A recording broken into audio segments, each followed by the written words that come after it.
I met Elaine at the rim of a fountain. The water bellowed from the spigot in its ornate pattern. The fact it was running at all was a miracle for our underfunded university. It was just after my 8:45 class on early horror films.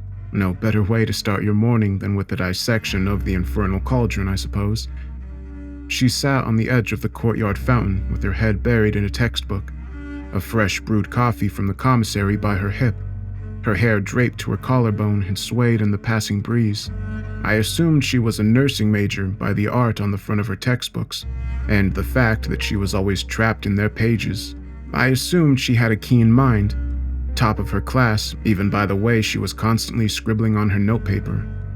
I assumed she had a boyfriend waiting for her back home, but I was tired of assuming. Perhaps it was the way the sun peeked over the clouds, or the water playing the perfect score in the background, or it may have just been the pressure of summer vacation's approach. Whatever it was, on that morning of May 27th, the frame was absolute perfection. So I took the shot. I sat next to her and made some comment about the book she was reading that I couldn't possibly remember. She laughed at it though. Out of nervousness or pity, she would never tell, but the laugh offered all the confidence I needed. We left that morning with a date planned, and then that date with another, and another, and another. She said yes 6 years later to the day. We took a trip to the largest resort in our state. We made sure the sky was clear, the crowds were minimal, and the flowers had bloomed. I got off my knees to embrace her. She was elated. Her smile, her embrace, her scent, every detail was just as I imagined. I managed to discover another frame as flawless as the day I met her. From there, we made a beautiful film of our life together. She was a nurse at the leading hospital in the area. The hours were grueling, but she felt rewarded by the lives she touched. I, while not making it in Hollywood, got contract videography work for advertisements and weddings that kept me busy enough. Then, 2 years after our wedding day, I opened her present to me on our anniversary. In the box was a stick with 2 bold red lines, and the film of our life was made entirely of perfect frames. Then the baby was born. The harsh light from the hospital room nearly melted the creases of my wife's face away. Her breath was rapid, having just expelled the baby from within her. Eons passed as we waited for the cry. The buzz of fluorescent light bulbs overhead rattled the room, the indistinguishable scent of sterilization masked with the scent of birth like a fishing net. The cry was not as expected. It was merely a hic, a gasp, and choking. I caught a glimpse of the baby before the nurses rushed him out of the room. His spine bent as if a string yanked the back of his head to his heels. His torso was a stump compared to the ski pole limbs attached, and the eyes, bulging from his skull, they clung to their sockets like balloons inflated in a roll of duct tape. The doctor said they had never seen a disorder like this before. Months of ultrasounds and blood work showing a healthy boy, only for this to be the result. It was as if he was mutilated during labor. Elaine and I were not the same. We talked less and less as every breath now needed to be spent on keeping it alive a little longer. The baby continued to breathe and feed, although through a tube. She loved the baby. She devoted everything she had to it, and I was in disbelief. I hoped to wake up from the nightmare that became of us. That the pregnancy doctors we talked to were right and a healthy baby was still on the way. Elaine didn't return to the hospital for work, even after the maternity leave expired. I stopped taking contracts for video work for a year. The offers completely dried up in that time. That was until I received an email with the to-the-point header documentary request. Documentary work had always been an interest of mine. Since weddings and advertisements are mostly shot at the mercy of the client, I was more than interested in being the driver for a project. We are an independent church based an hour from Pleasant View, West Virginia. Our festival is coming in a few days, and as this is a once-in-a-lifetime event, we would love to preserve it. All we ask for is 3 nights of your time, and we will make you feel right at home. If you're interested, we can discuss prices and directions. Money is no issue. We believe our faith will be of particular interest to you, Mr. Dowie. May you have faith. Pastor Madison. I was turned away after reading the email. Why would it be of particular interest to me? Beyond the odd ending to the email, I was never partial to religion. Given recent events, my partiality grew far worse than ever. The longer I sat with the email, the more disgusted I would be with myself if I accepted such an offer. Weeks passed since the initial email from Pastor Madison. I applied to over 50 jobs in that week for consistent income. Of the near 50 job postings I applied to, I only heard back from 4, all with essentially the same apologetic rejection.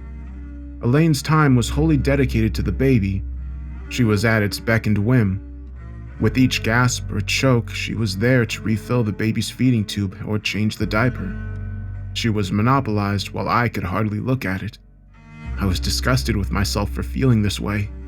It was a constant stab of guilt within me. Funds ran completely dry. We began putting every expense on credit cards. In doing so, we dug a hole $3,000 deep in only a couple of months. We feared losing the home. We feared losing the baby.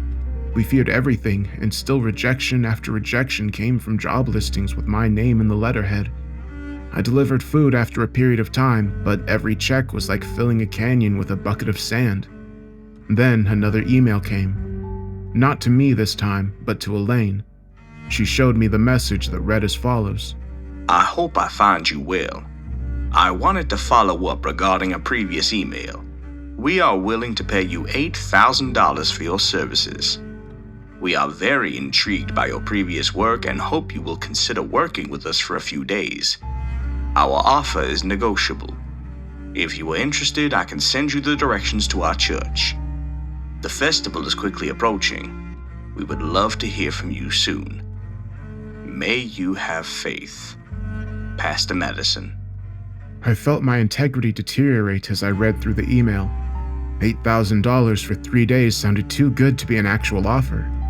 Options were slim at the time, however, and 3 days away would be a much-needed break from life, even if it was spent hearing this pastor proselytize. Perhaps a once-in-a-lifetime festival could even be fun. I told Elaine that I would take the offer. It was the first time I had seen her with an authentic smile since the baby was born. I decided her smiles were worth selling out for a church for the next couple of days. I opened my laptop and emailed Pastor Madison back for the directions. 3 days until the festival. Pleasant View was only a 2-hour drive from my home. As instructed by Pastor Madison, I pulled onto a black road that devolved from pavement to gravel and then dirt. The dirt ended in an encircling tree line only 10 minutes from the main road. The remaining 50-minute journey needed to be completed on foot. Not a simple hike with all the film gear I was lugging. I took my phone from my pocket and sent a text to Elaine, notifying her of my arrival. The 1 bar of signal I was sure would be the last for the next 3 days. After briefly worrying about leaving my car, I submerged myself into the sprawling woods. An hour later, I emerged from the bramble and leaf-coated forest to an open passing. Buildings speckled the grass with what seemed to be little forethought. Huts would be a generous term for such structures. Stacked logs platted together by dried clay formed the exterior walls, each one uniquely assembled but collectively shared in their state of decay. The only buildings large enough to fit more than 3 people in them were a structure in the middle of a 1-acre fenced-in field, and a church nestled in the village center.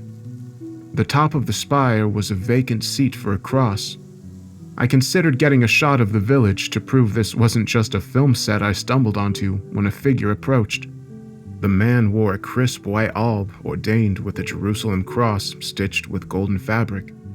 A wine-red sash draped around his neck embroidered with the same golden stitching. He appeared to glide across the dirt path. Each of his steps were careful and deliberate.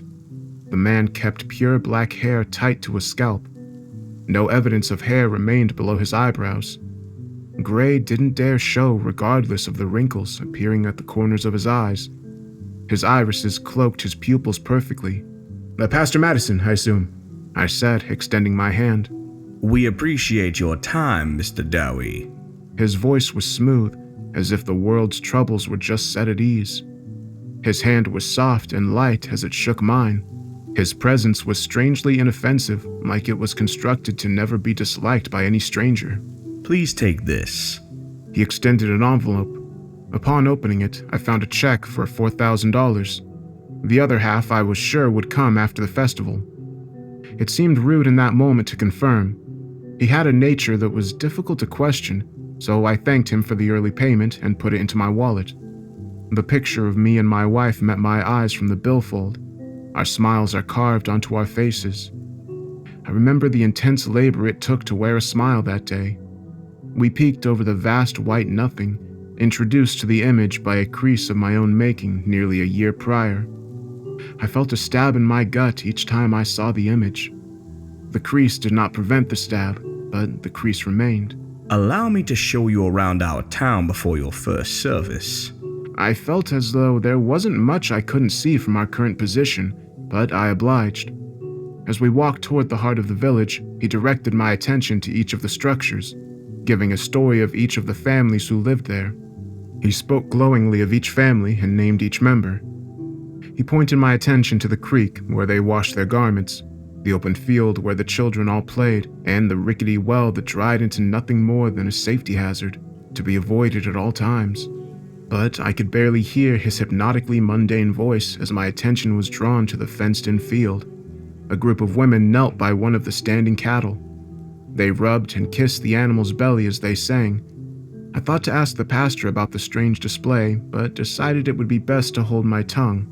His nature still difficult to question.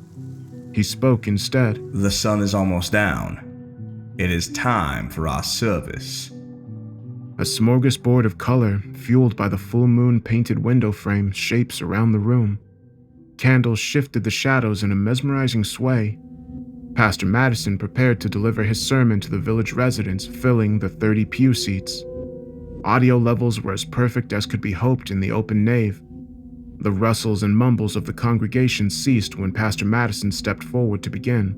Let there be a time for each of us, a time beyond the trials of today that we may find all things. Upon rechecking the viewfinder, there was a little too much headroom above the pastor. I made the proper adjustment to satisfaction. We can rip away the flaws and failures manifest in our current form through faith in the truth revealed to us. The lighting in the church was causing the temperature to run a little too warm for my liking. I quickly dove into the camera settings and adjusted the white balance using Pastor Madison's robe as a reference. I winced at the mistake. A failure due to lack of practice, I assured myself. Give him your faith so that we may yet again purge the world of its wrongdoings.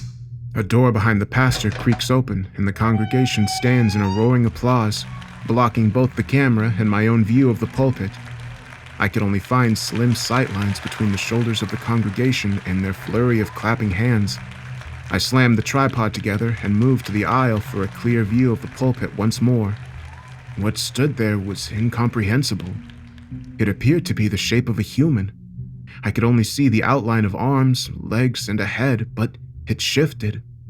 It was as if the thing had to actively work to contain itself to that form. The features of the being melted and folded in on itself. Its skin was charcoal black, with specks of pale that gave it the appearance of snow falling on a tinted window. The camera could not see it. Where the thing should be in the frame only showed as a white smudge that dimmed the rest of the light in the image. The aisle door creaked open just a foot behind me. Behold! The manifestation of death! A woman entered with dirt staining the lower portion of her dress. She held something in her arms, a small creature shielded by her shoulder. An all too familiar hic and gasp and choking wafted from the creature. It was a calf with a bend in the spine, a slumpy torso, and the eyes. The eyes clung to their sockets with the same desperation as the baby's. The woman ushered the calf to the altar and got on a knee before presenting it to the being. Pastor Madison and the congregation muttered in a language unfamiliar to me.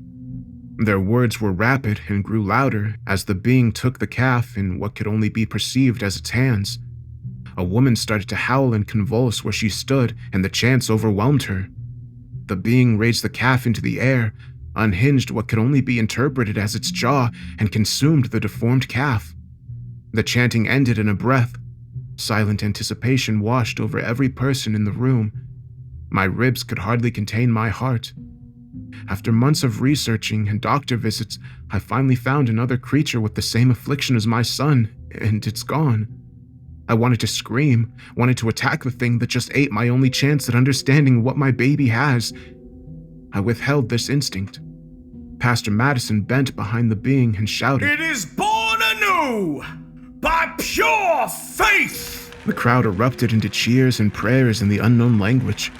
Tears filled the eyes of the congregation as Pastor Madison lifted the calf above his head, now perfectly healthy. The service ended in an instant. The congregation emptied past me, and the being slipped into the back room, leaving only Pastor Madison and I in the nave. He recognized my confusion and, with a wave, invited me to the back room. Rationally, I assumed that this was all some sick prank at my expense, that they had to have known about my son's affliction and made some kind of puppet to mimic the deformities. It seemed far too real to be a puppet, but it had to be something. Once Pastor Madison went into the back room, I felt the very real possibility of being in the same room as that thing. All I knew was that on the other side of the door, there were answers. The only answers in the world as far as I knew. So I took a breath and went in. The door squealed in a way I hadn't noticed from the back of the church. The tan stucco walls couldn't have been more than 10 feet in either direction. There was enough room for a polished wooden desk with hand-carved iconography of departed saints, a purple and green love seat that appeared more suited for a hotel in the 80s than an office of a pastor, and a pocket Bible resting on an end table. Pastor Madison sat behind the desk with his forehead in his palms. He alerted himself to my presence and extended an invite to the love seat with a heaven-facing palm. "He's never here by the time I come in," Pastor Madison said. He must have been savvy to my wariness. The ease his statement granted me broke the dam of questions as I spewed every thought I had. What was wrong with the calf? How was it cursed? Was any of this real? What was that thing? He sat in silence with my barrage of questions.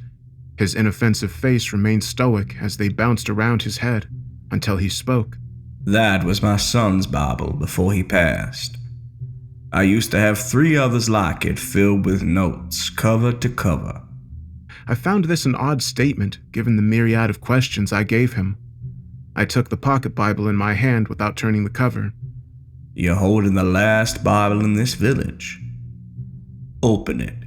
After a brief wave of confusion, I flipped open the cover. I thumbed through the pages, each one with an X etched into it with pencil. Each page I progressed, the duller the lead, and more rips in the page from the pressure, until there were only rips in each page. "The answers I needed weren't in there. Nothing about a boy's soul in need of a new body. Like your son." The words stunned me. So he did know about my son, but how? We have never posted online about him since his birth. I knew no one from this part of the state, and had no reason to pass through a town an hour from civilization, but ultimately he wasn't wrong. This place offered the only chance my son had at a long, fulfilling life. Without any other possible explanation for such a spectacle, I believed it. I had faith. A long pause followed, broken by his voice. "Let me show you where you'll be staying." The sun descended behind the skyline hours ago at this point. I knew my stay would likely not be a comfortable one. In such an impoverished, rural community, each roof is only suited for the families within. Honestly, they were probably a few rooms short of suited. I followed the pastor to my living quarters without a word being spoken. I followed him past the rickety fence, the dilapidated well that erupted a musty odor, and into the second largest building in the village, the barn. We entered the hayloft, a spacious room in all dimensions but height, as the ceiling nearly grazed my scalp. Hay bales lining the baseboard and stacking to the low ceiling in areas, an iron-framed bed sat below a broken window, paired with a bucket to its side. The windowsill was splattered in red. Pastor Madison apologized for the state of the room and mentioned the likelihood of hearing some noises in the night. "It'll likely be mice. It's best to ignore them," he said in a stern voice. I assured him it was no issue at all. I wasn't going to be staying long anyways. Then he left in a hurry. The moonlight gave the hayloft a hint of sickly pale white. Hours passed since entering the hayloft before I found an ounce of comfort, and still the springs of the mattress would not relent. I rolled to my opposite side, jab. I stretched out onto my back, jab. I yawned. Thud. I sat up in an instant. The moon's light poorly painted the room, leaving vast corners in pure darkness. I called out to the void with quivering teeth. No response. Peeking just beyond the corner of the shadows was a trail of once stacked hay bales. My mind went to the being at the church service. If this place held such mysteries as that being, what else could be lurking here? Anger grew from desperation, and I hurled the bucket into the darkness. The clang of the bucket meeting the floorboards forced a high-pitched shriek out of the darkness. A figure darted for the door and shot down the stairs, stomping on each step as it descended. Without thought, I followed. The field and the village beyond was motionless. I desperately scanned the area for who or what that thing was watching me sleep. I walked around the barn, ignoring the few cattle that chose to sleep under the stars for the night. They were undisturbed, which gave me relief. That is, until I saw it. A figure no more than 50 yards hunched down in the grass. I could make out the back of the head and shoulders.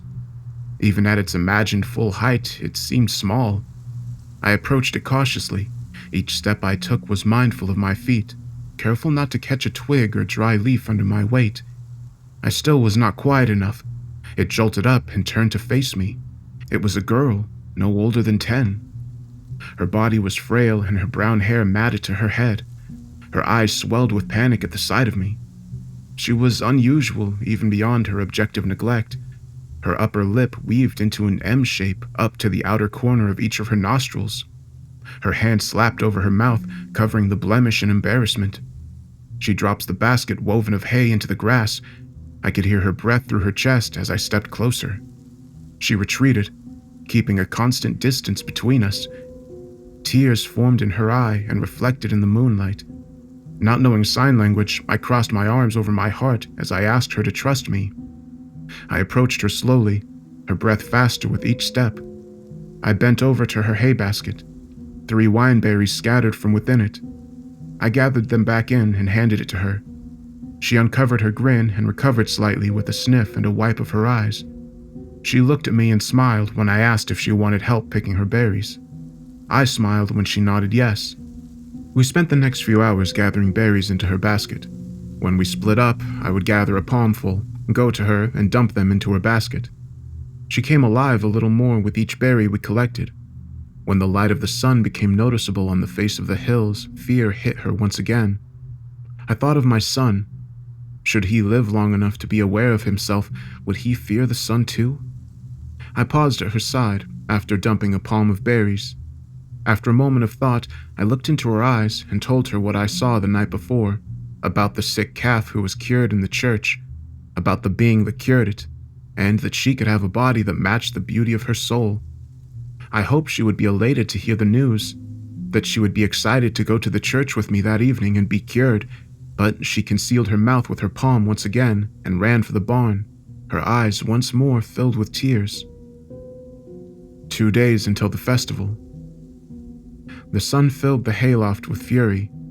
The previous night felt so far away, but after confirming on my phone, it was only 2 hours ago. The bed protested as I staggered to my feet. My mind immediately went to the girl. I hated referring to her as the girl, but it hadn't occurred to me to ask her name. The floorboards cracked and popped as I approached the stairs. My mouth opened to call her, but ultimately, the air was best if left silent. I descended the stairs with my camera equipment alone. The morning light intensified to midday after shooting B-roll of the church, barn, and a couple other residential buildings. As the day aged, I got some shots of the village residents. A wife rinsed the family laundry in the creek and pinned them to the clothesline. Her right leg, just a few inches shy of her left, gave her a distinct limp, assisted by a twisted wooden cane. A husband with a hunch that curled his shoulders inward posted against his doorframe as he popped smoke into the air from his pipe. A group of 5 kids in a backyard playing sword fight with sticks scavenged from the tree line, each with their own blemish. A burn, a scar, a lazy eye, a missing hand, and the last with Down syndrome. Each person I approached seemed to have some abnormality, and each one recoiled from the camera once they were aware of its presence. I returned to the barn in the evening, just before the sky shed its blue. As I climbed the stairs, I heard a scurry of feet from the hayloft. When I entered the room, it seemed unchanged, the bucket still resting at the end of its violent journey across the room. The hay bales remained spilled from the top of the stack, and the girl concealed in her usual hiding place. The only difference from that morning were the berries, a group of berries baked at the ledge of the shattered window. I took a step or two towards the berries and was met with a hiss behind me. I turned and caught a glimpse of the girl before she ducked back behind the hay bales. I assumed it was meant to be a shush that her lips would not allow. I snuck behind the hay bale with her. She was tucked into a ball with her mouth concealed by her knees. I tried to console her with a touch, but she dodged my hand with a jolt. I whispered my apologies to her, which was met with another hiss, the first time her eyes met mine since the night prior. A pause opened a chasm between us. A faint gust of wind blew into the room from the broken window. The sound whistled past the shards of glass that still held onto the frame and brushed the loose straw against the door. The sound was enough to pique the girl's interest.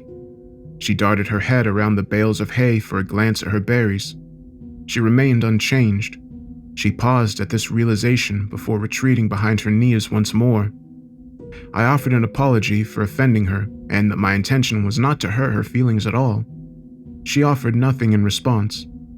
After a moment of consideration, I fished in my pocket and revealed my wallet. Flipping open the fold, I removed my family portrait from its plastic sheath. The crease held firm by the pressure of time. With pins in my lungs, I flipped the white corner to reveal my son. His form was just as haunting as the first day I saw him. I turned it so she could see. I told her of my son's ailment, that he has looked that way since birth, and that I now see that he can be cured here. She tapped my son with her pointer finger.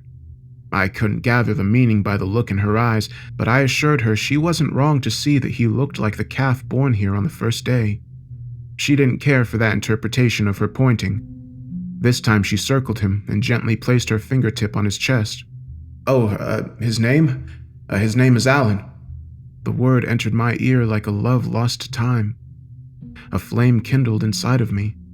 My son's name is Alan. The girl's mouth is still covered by her knees, but I could see the corners of a satisfied grin peeking out. I asked her what her name is. She froze in thought for a moment before raising her fist and shaking it up and down at the wrist. I chuckled at the display. Thankfully, she joined in the amusement. Shake? Punch, maybe? Knock? She shrugged, accepting that answer, realizing it was no longer worth the effort. Another breeze wandered into the room, this time with much more life. She stopped and quickly peeked around the hay. Sitting on the windowsill with a beak full of berry chunk was a vibrant cardinal. Knock revealed her smile at the sight of it. It was her perfect shot. I looked back down at the family photo before reintroducing the fold and tucking it into the sleeve of my wallet. Our cardinal would soon come. Our perfect shot. The sun dropped from the sky, and with it, my time with Knock briefly expired. I offered her my goodbyes, gathered my filming equipment, and left for the church. The building felt different at night. The shadows exaggerated the cracks and curves of the weathered construction. Candlelight flickered through the glass panes and wove over the grass contained in their squares. Pastor Madison's voice vibrated from the slits in the wood.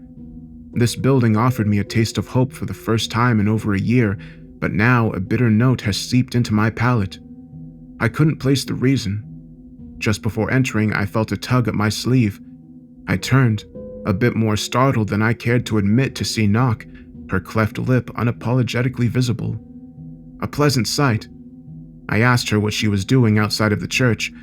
I told her that she didn't have to follow me inside, that it was okay to remain how she is.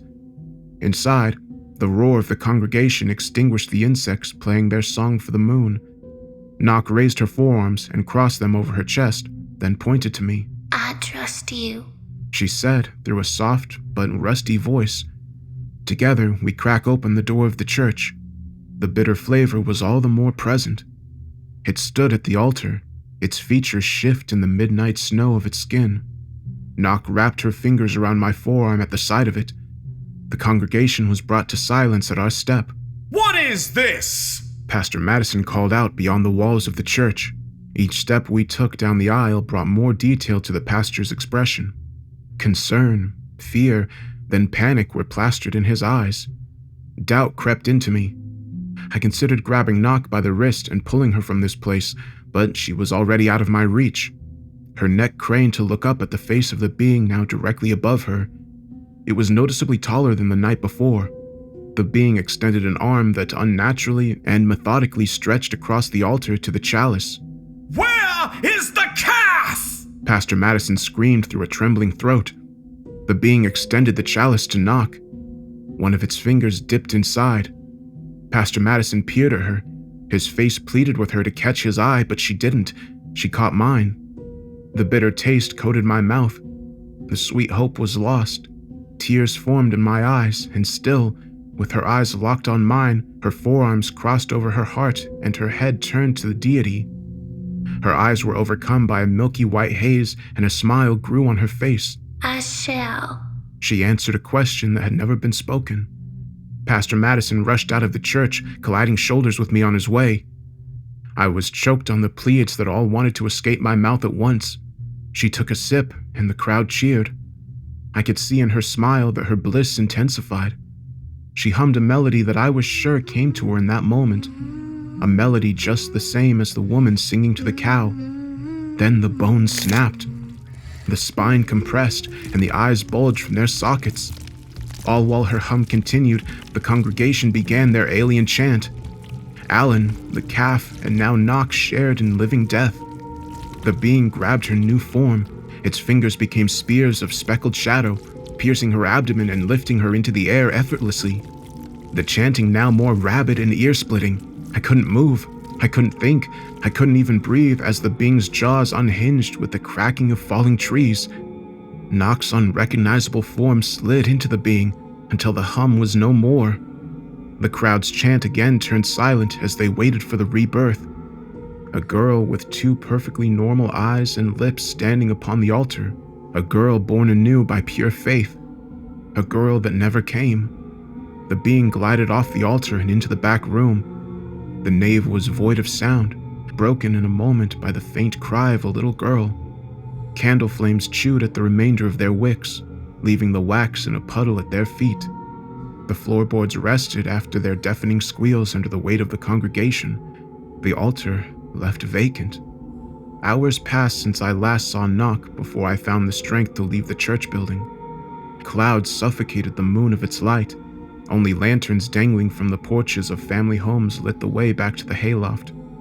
The lonely hayloft. Tears welled at the corners of my eyes. I wiped them away with my thumb and whipped the tears poking at the back of my eyes with the stern phrase, "One more day." After scaling the mountain of stairs to the hayloft, I creak open the door to see an all too familiar scene. A dreadful mattress nestled in iron. Hay bales scattered on the floor. The broken window with a pile of fresh berries in the windowsill. A figure rested on a hay bale. Excitement flushed over me in an instant. The room was draped in a flickering light cast from the lantern at the hip of Pastor Madison. No sight of Knock. His hands clasped together beneath his chin. His lips moved as if to speak, but no words came from them. The once pristine white robe draping from his shoulders is now soured and tattered from dirt, leaves, and thorns. Although this was my room for another night, I couldn't help the feeling that I was intruding. I turned to sneak back down the stairs when his voice stopped me. Her name was Belle. His words quivered from his lips, but still had an accusatory stab. I turned to face him. He pushed against his knees to stand. I could see his swollen eyes. With a sniff into the sleeve of his robe, he continued. I'm sure you didn't know. She never spoke to anyone. But she listened. She always listened, and I believed with full faith that she would listen again. He paced around me like a shark, his eyes carefully monitoring his next step as he spoke. What happened to her? Where is she? My words stopped his encircling. A snarl curled his lips inward, repressing a moment of rage. The rage simmered in me as well. He continued as if he didn't hear me. I told her to stay away from the church, and she listened. I told her she was beautiful just the way she was, and she had all the faith in the world that she was. He turned and stepped a foot from me. His eyes met mine. The inoffensive facade he's worn since the moment I met him shattered in the lantern light. Then you come. He pauses for a moment before continuing. I told her to stay away from the newcomers, and she did. Until you. Now she wants to go into the church. She wants to be changed. I told her she would. He looked up at the heavens as if gravity would keep his tear ducts at bay. Defeated, he sits back on the hay bale for a moment. I told her she would see her brother again. The words were faint like the wings of a gnat. A pause followed, filled only by our breath. What happened to her? I insisted with a stern voice. He eased to his feet with the lantern in hand. She lost her faith, he admitted. I tracked him as he walked to the top of the stairs. Keep the faith, Mr. Dowie. That is all I ask. He whispered with a growl in his throat. Then he and his lantern faded down the stairs, leaving darkness in their wake. The day of the festival. The morning beat my eyelids open with a blinding ray. I begrudgingly stood from the clutch of the rickety mattress. I looked at the camera gear I stacked in the corner, batteries glowing their solid green eyes as they hang on the sockets in their chargers. I knew there was still a job to be done, but how could I find a minuscule amount of care? I started to grow concerned that I wasn't there to film the documentary anyway. I left the hayloft empty-handed, descended the stairs, and walked. I circled around the family huts. Every face I saw wore a smile. Many of the children danced or ran through the open grass. A couple of residents even waved hello. Still, their voices remained a mystery until I heard a woman call out to me. Would you like some tea? I turned to see the wife with the shortened right leg and twisted cane gesturing into her home. I debated continuing in my sulk, but I was beginning to feel a bit parched by that time, so I entered. The interior was just as dilapidated as the outside. Cobwebs dressed the corners of the single room. Splinters of sunlight glowed between the decayed wood paneling. I sat at the table while a kettle dangled by a chain over an open fireplace. I tried to make small talk about the upcoming festival. Oh yes, we are so delighted to be going home soon. She said, "Is this not your home?" No, we've all only been here for about a month. I guess all of us have, except for you. I remember when the pastor finally messaged you. He ruined one of his last good robes in those woods. My stomach churned. I tried to warn her that we all have to leave this place, that we are not going to make it out of here alive if we do not all leave immediately, that our fate would be the same as Belle's. The sickening snap of her bones echoed in my mind. Her lips turned, not in fear or concern like I hoped, but in pity as she tapped her finger against the handle of her cane. I was real sorry to see what happened to your girl. But we were all promised a cure. And we have the good faith to get it. Evening rolled in with heavy dread. People gathered outside of the barn for the festivals. Lanterns hung from broken broomsticks and pitchforks stuck into the dirt in the open field by the barn. The light circled the cluster of people as they danced, laughed, and clapped to the tune of a fiddler with a missing foot. I stood outside the cluster. My camera equipment was still resting in the hayloft. There were no perfect shots here. I watched the tree line. I contemplated making the trek to my car 1,000 times that day to avoid what was sure to be a grisly display. But every time I look, it feels more like a wall, like there was truly no space between the trees. We were all ensnared. A figure approached from the dirt path connecting to the center of the village. I dreaded the deity's approach, but this figure was far too pale. It was Pastor Madison, a sight that made my brow sweat even more. He balanced 2 trays of identical chalices on top of each other in his hands. His robe still tattered from the night before. Now is the time for each of us. The time to shed our flawed reality and be born anew. Please grab your cup, everyone. Pastor Madison called over the crowd. the facade glued together again behind a pleasant smile. The group did what they were told, each one grabbing their cup and stepping away from the cluster that formed around Pastor Madison. The cluster dwindled until there was one cup remaining on the tray. Pastor Madison caught me in his gaze in an instant. My spine squirmed within me as he approached.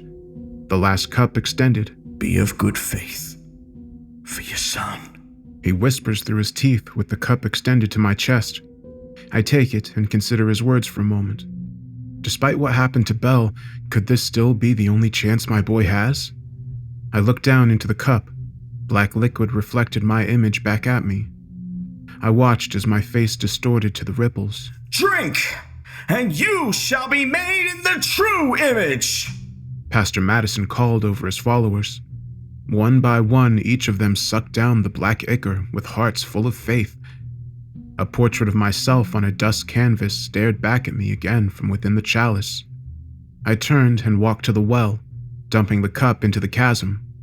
However, the sound that arose was not that of liquid meeting its likeness or ichor splashing against concrete.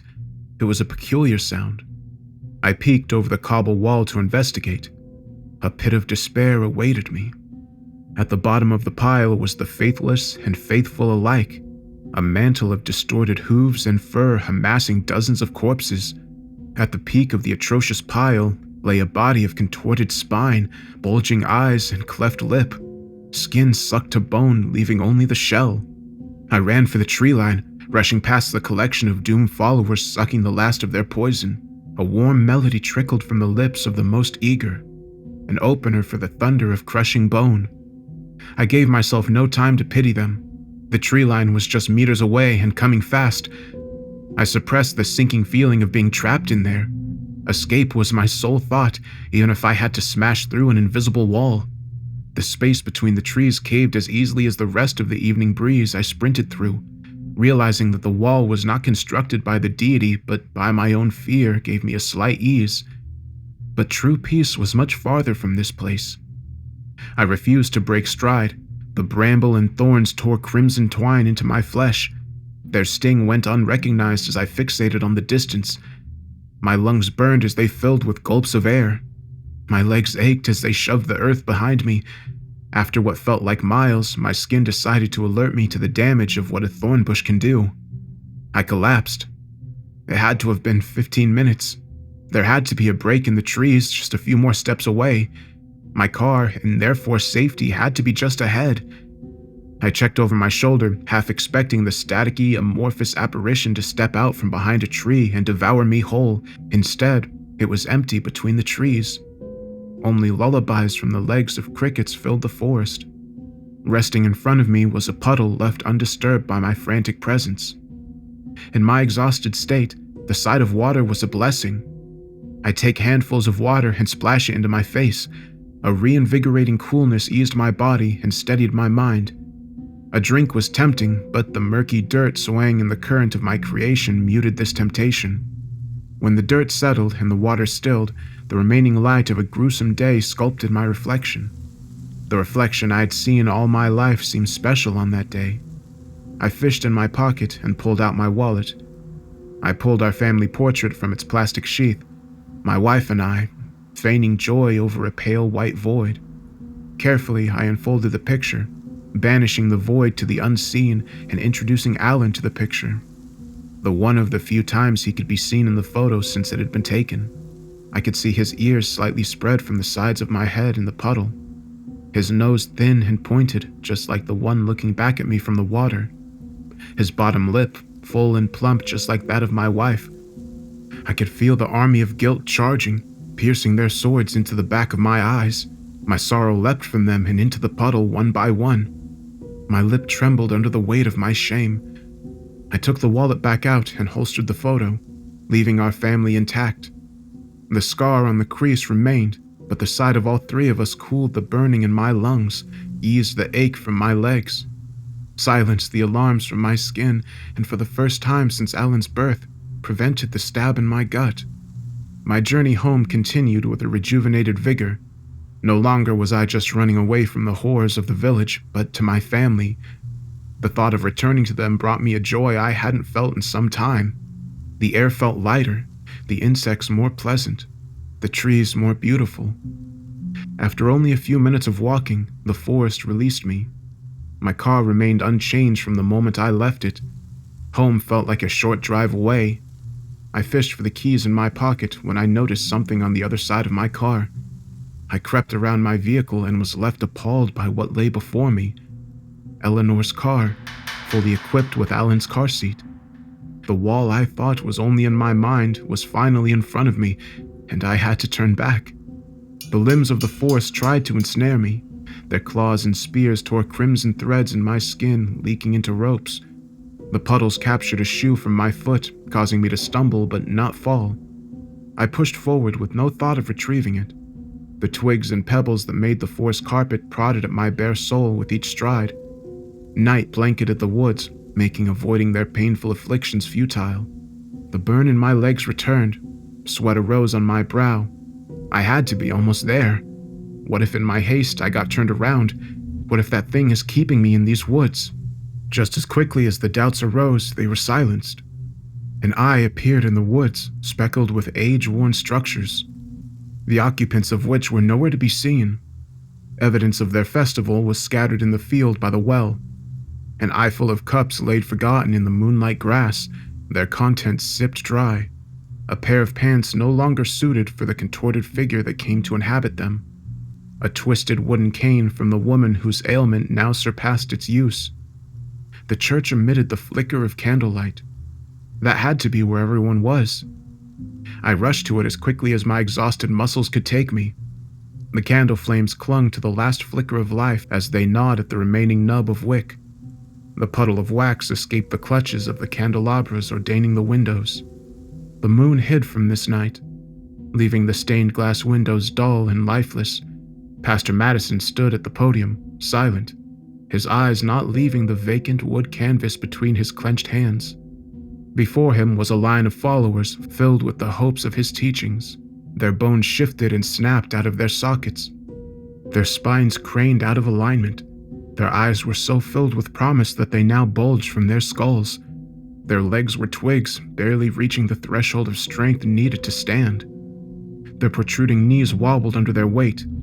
At the end of the line was Elaine holding Alan on her hip. Their presence in such a place made me ill. I wasted no time in my warnings. I told her what happened, about the cattle with our son's affliction, about the deity that came to cure it, about Belle and the well that houses her corpse. I spoke in such frantic desperation that I must have seemed mad. I studied her face during an insufferably long pause. Her eyes were wide with astonishment. "Everyone here looks like Alan," she whispered with confused amazement. "Yes, and we have to leave," I said as I turned her to the exit. Her eyes were stuck to the crowd of disfigured people. Panic burned in my gut while attempting in vain to pry her eyes from the spectacle. I could feel her stare beginning to break when I could hear a creak come from the altar. The back door was open. Its presentation of the darkness swallowing the room beyond was a call for Pastor Madison to begin his speech. His eyes and spirit remained low. Tonight is a night of promise, a night of rebirth. As you approach, please do not allow fear to overcome you. As the pastor spoke, the deity unfolded from the darkness of the back room.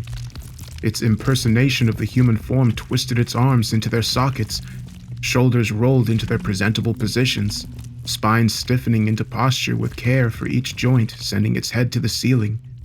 The being slid into position in front of the line like fog. The newly deformed congregation marveled at the figure as if it were God returning to ale their troubles. I pleaded with Elaine to take our son and leave with me. She was in awe of the sight before her. May you have faith, Pastor Madison muttered. With that statement, the being lifted the first victim in line with the ease of a father lifting his infant. The woman in the being's clutches hummed a melody through grinning teeth, a smile of comfort and anticipation. Despite her newly acquired form, her original affliction was still apparent. Her right leg was noticeably shorter than the other, the deity's jaw unhinged to accommodate the unsightly collection of skin and bones. I turned to practically shove Elaine out of the church door when I felt it. A flame kindled from within me. The warmth cleansed the fear and horror from my bones. Every ounce of displeasure knotted within my soul vanished in an instant. I could feel the world correcting deep within myself. Then I heard from behind me the shrill glee of a promise kept. I turned to face the altar. The candle flames were rejuvenated. Their swaying light filled the once overpowering darkness. The kind woman that was just moments ago a broken collection of limbs stood at the side of the deity and danced, her feet playing a song on the drums of the floorboards. Her joy was uncontainable. Such a palpable and infectious joy that I had only seen in children before. Tears slid down her face, lining the edges of her grin. She was reborn with 2 legs of equal length. The sight was unbelievable. Moments ago, I was ready to leave this place, convinced that it spewed only lies and deceit, but in that moment, the truth bestowed itself onto me. One by one, each person was taken into the embrace of the deity and consumed, and each one walked out from behind its static form anew. Warped limbs were straightened, amputations were undone, disorders were made orderly. The church was buzzing with laughter and song. My eyes never wandered from the festivities. My cheeks grew sore from smiling. The powers beyond this realm offered themselves to us as correctors, a divine eraser taking away the unjust and unfair afflictions of our world, and I was honored to be one of the first to witness such a great cleanse. The last member to be reborn walked out from behind the deity and to the celebration. He was a boy no older than Bell. The scar that once carved through his hair and down his neck was no longer. The only evidence of its existence sat in our memory. They were all cured. Each one believed in the promise they were told, and each one rewarded with a new life. The manifestation of death was conquered in minutes by this angel. An angel stood at the altar. An angel promised a better life for all of us. An angel now stared right at me. The unification of our gaze brought a deep feeling of honor to me. I knew what it wanted, and I wanted the same. I turned to Elaine and cradled Alan in her arms. He was sleeping, unaware of the miracles being performed around him. His eyelids failed to conceal the entire pale cornea of his eyes. His neck bent backwards with its usual violence, and I could see the veins running through his needle-thin arms, raising the crimson waters over the bone hills of his elbows. Mist filled my eyes as I looked over him. I was proud of him. I was proud of who he was, what he had lived for. I looked up at Elaine. Her expression said what we both knew. She extended Alan to me with grace. The broken cocoon that housed our son was ready to be shed. The candlelight felt even brighter when I took Alan into my arms. I took precaution to not jar him as I transitioned between steps. The aisle stretched for miles. The festivities ceased. The newborn congregation watched my son with warm smiles, ready to accept him in his new form. They began their chant in a soft and caring whisper. The foreign language had a gentle touch to the ear. Listening to their chants, I knew it must have been the language of heaven. The fact hit me like the warmth of a summer's sun. The deity stood just feet away from us. Its eye divots remained steady under the waves of its features. They stayed focused on us as we approached. The closer we came, the more its human form muddled at the border, like the container was cracking to the pressure. It may have been a trick of the eye from the candlelight, but the constant folding of its features appeared to mold a smile. I stood before it, feeling unworthy of its presence. The smell of sweet fruit enveloped my nostrils. My neck strained to meet its crater eyes. The jostling void on its head molded to the bare minimum to be considered a human-looking face, yet the bare minimum was the most beautiful face I'd ever seen. My cheeks went from a sore pain to a numb acceptance of the smile I'd been wearing. It was as if love and joy manifested in front of me in the form of pure beauty. A song came to me in my bliss. Humming to the tune was as natural as breathing. I knew I had never heard such a melancholic melody before, except maybe once, from Belle. It felt comforting that her song would come to me in that moment, that in some way she would be redeemed by my faith, by my son's faith. The deity looking down at me with the loving eyes of a father reached towards Pastor Madison. Its arms was as long as the task required. I watched it elongate to bridge the divide between it and the chalice in the pastor's hands. With the ease of wind, it brought the chalice to my chest. One of its spear fingers pierced the surface of the water within. The black of the finger dissipated into the water, transforming it into the image of the angel, a serving to the impure, an offering to the unworthy. In its dim reflection, I watched the face of the being, unaltered as for the first time it graced me with its words. "Shall you drink of me, and I of you?" Its voice was otherworldly. It was all of creation offering their gratitude and the Creator giving their blessing. It was all things. It was nothing ever heard before. The fire of happiness licked just beneath my skin, blackening my insides. The world beyond that chalice vanished. Nothing had any matter or consequence once I heard its words. All I wanted to do was obey its every command. I wanted to devote everything I was to it. I took the chalice. It was ice to the touch, as if it was pulled from the depths of the Arctic before being placed in my hand. The candle flames were white in color. The gold cup glistened against their glow. The chants from the congregation boiled into a synchronous shout. Their passion warmed me further. It fueled my desire to worship and obey. "I shall," I whispered. My acceptance invited my God's hand. Palm to the heavens and pointed fingertips rested delicately in a row. My son was still resting on my hip. His poor body crumpled at my side, resting the beautiful soul buried within. The hand of God beckoned for him, offered to mold the body in the image of the soul. I handed him my son. The hand grew to accommodate his small frame. My son now in its possession. My destiny lied within a cup.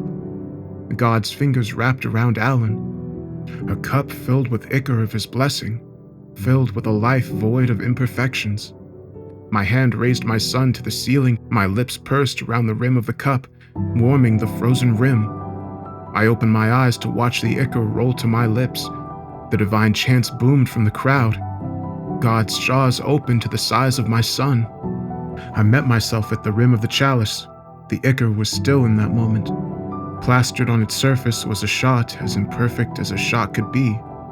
Tears had been leaking from my eyes without my knowledge, eyes that saw the truth once and allowed it to muddy before them, muddied in a milky haze, the eyes of Belle. In an instant, the burning white candles became their dying selves once more. The sweet smell of fruit turned to a suffocating, damp rot, and the God I had just offered my son to turned to the monster I knew it to be. Without hesitation, I splashed the being with the ichor of my cup. The liquid kicked steam into the air at contact with the being's flesh. A screech that pierced my eardrums cut from the depths of the creature before its black form receded to the shadows on the floor and darted into the back room. My son plummeted from the ceiling. I dashed to him in a panic, stretching my arms out to save him from the harsh wood below. The sound silenced the room. Even flames of the candle ceased their flickering. Only my breath could be heard. I could feel a heavy weight in my arms. His weight. Alan was safe. I held him close to my chest, thankful for his safety. Elaine ran to us and wrapped us both in an embrace, truly together for the first time. A scream only born of pure anguish broke through the air. Pastor Madison rushed to a figure sprawled onto the floor where the being once stood. He fell to his knees and scooped the figure into his grasp. It was a boy. At one point, it was a boy. A boy no older than 2, judging by the tiny, severely decayed body. Patches of bone poked through the rotted flesh at its chin, brow, and forehead. An arm was snapped from its body on collision. The clothes tattered over the boy were stained the color of liquefied death, yet the pastor mourned him as though his death was fresh. Stroking the remaining hairs that clung to its scalp, watching them fall onto his palm. A father in need of a son, holding the body in need of a soul. I took Elaine by the hand and carried Alan down the aisle to the exit. You took my daughter! Now you bring my son to me! That's my boy in that disgusting body! His soul belongs to my boy! The pastor shouted through the sorrow in his throat, his final plea to an empty church, his congregation undoubtedly shriveled at the bottom of the well, his faith finally lost. 2 weeks after the festival, the moon ushered in another day. I gave Elaine a kiss and offered to take Alan to bed so she could rest after her first shift back at the hospital. I took Alan up the stairs, listening to their joyous creaks. He was as beautiful as he had always been. I was grateful every night that I could see it. He was a little fussy still, so I decided to calm him with a story. However, before I could rifle through the books on his shelf, I no longer heard him. The fussing required more energy than he had in his little body, and he rested. His chest delicately pulsed. I could hear the slight hiss of air passing through his nose. I placed my hand on the crown of his head and rubbed his forehead with my thumb. As I eased him into a comfortable sleep, I heard a tune, a familiar tune sung in the chirps of birds. Standing on the windowsill was a vocalist singing its haunting song, a vibrant cardinal pecking at the berries that were never there.